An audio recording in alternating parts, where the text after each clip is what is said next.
फ़क़ीह अबुल्लैथ Samarqandi रहमतुल्लाह ताला अलैह सैयदना हज़रत अबू अय्यूब अंसारी रदियल्लाहु ताला अन्हु से हुज़ूर रहमत आलम सल्लल्लाहु अलैहि वालैहि वसल्लम का ये इरशाद गिरामी रिवायत करते हैं और ये हदीस मुबारका बुखारी और मुस्लिम के अंदर मौजूद है कि हुज़ूर रहमत आलम सल्लल्लाहु अलैहि वालैहि वसल्लम सफ़र पे तशरीफ़ ले जाने लगे तो एक आराबी आप सल्लल्लाहु अलैहि वसल्लम की बारगाह में हाज़िर होता है और हाज़िर होके आपकी ऊँटनी की मुहार पकड़ लेता है और अर्ज़ करता है, या रसूल अल्लाह, मुझे कोई ऐसी नसीहत फरमाइए, कोई ऐसा अमल बताइए जो अमल मुझे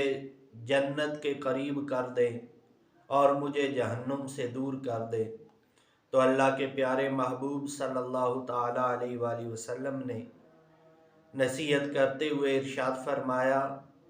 कि तुम अल्लाह ताला की इबादत किया करो और अल्लाह ताला के साथ किसी और को शरीक न ठहराओ, नमाज की पाबंदी इख्तियार करो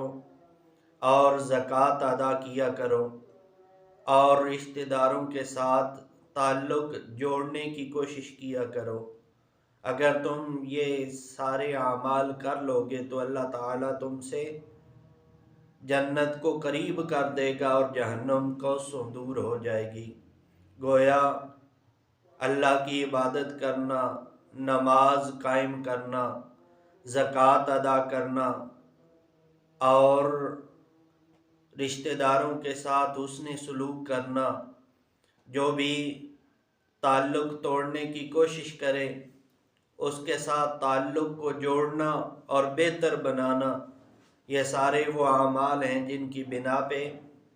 अल्लाह ताला जन्नत हमारे करीब फरमा देंगे और जहन्नुम हमसे दूर हो जाएगी। अल्लाह ताला हमें ये सारे आमाल अपनाने की तौफ़ीक़ अता फ़रमाए।